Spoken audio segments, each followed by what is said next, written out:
തറാവീഹ് നിസ്കാരത്തിൻ്റെ വലിയ പുണ്യം കിട്ടാൻ രണ്ട് നിബന്ധനകൾ സയ്യിദുന മുഹമ്മദുർ റസൂലുള്ളാഹി സ്വല്ലല്ലാഹു അലൈഹി വസല്ലമ തങ്ങൾ ഉണർത്തിയിട്ടുണ്ട്. ഒന്ന് ഈമാനൻ, അഥവാ അള്ളാഹുവിലുള്ള ഉറച്ച വിശ്വാസം. ഇത് അള്ളാഹു സുബ്ഹാനഹു വ തആല തിരുനബി സ്വല്ലല്ലാഹു അലൈഹി വസല്ലമ തങ്ങളിലൂടെ ഈ ഉമ്മത്തിന് തന്ന ഒരു അമലാണ്, ഒരു പുണ്യകർമ്മമാണ്.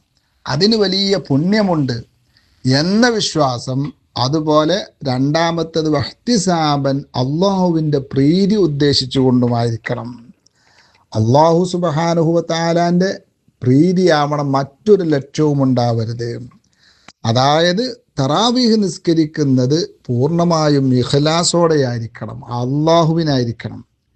ഞാനിപ്പോൾ ഒരു പള്ളി കമ്മിറ്റി മെമ്പറാണല്ലോ, സെക്രട്ടറി അല്ലേ, അല്ലെങ്കിൽ പള്ളി കമ്മിറ്റിയുടെ മെമ്പർമാരിൽപ്പെട്ട ഒരാളല്ലേ.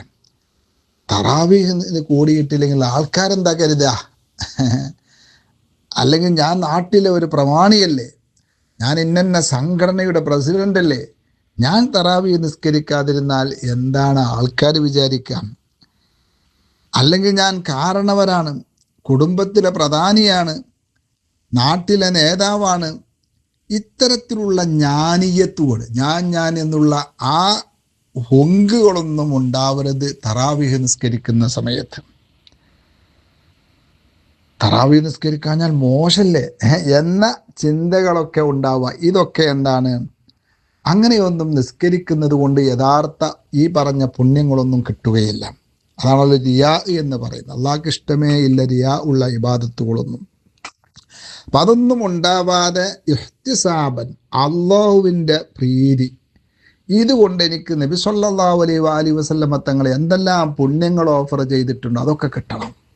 അള്ളാഹുവിൻ്റെ പ്രീതി, അള്ളാഹുവിൻ്റെ കൽപ്പനയ്ക്ക് വഴിപ്പെടുകയാണ് ഞാൻ എന്ന ആ ആത്മാർത്ഥതയും ഇഖ്ലാസും നമുക്കുണ്ടായിരിക്കണം. അല്ലാത്തതിൽ നിന്നൊക്കെ അള്ളാഹു നമ്മെ കാത്തുരക്ഷിക്കട്ടെ. എന്നാൽ ഈ രണ്ട് നിബന്ധനകൾ ഈമാനോടുകൂടെയും ഇഹ്തിസാബോടുകൂടെയും ആരെങ്കിലും തറാവീഹ് നിസ്കരിച്ചാൽ എന്താ പുണ്യം? അത് നബി സല്ലല്ലാഹു അലൈഹി വസല്ലമ തങ്ങൾ നമ്മൾ നേരത്തെ പറഞ്ഞു വരുന്ന ആ വലിയ ചെറിയ കാര്യങ്ങളെ കൊണ്ട് വലിയ പുണ്യം കിട്ടും. ഗുഫിറ ലഹു മാ തഖദ്ദമ മിൻ ദംബി, കഴിഞ്ഞു പോയ പാപങ്ങളൊക്കെ അത് പൊറുക്കപ്പെടും.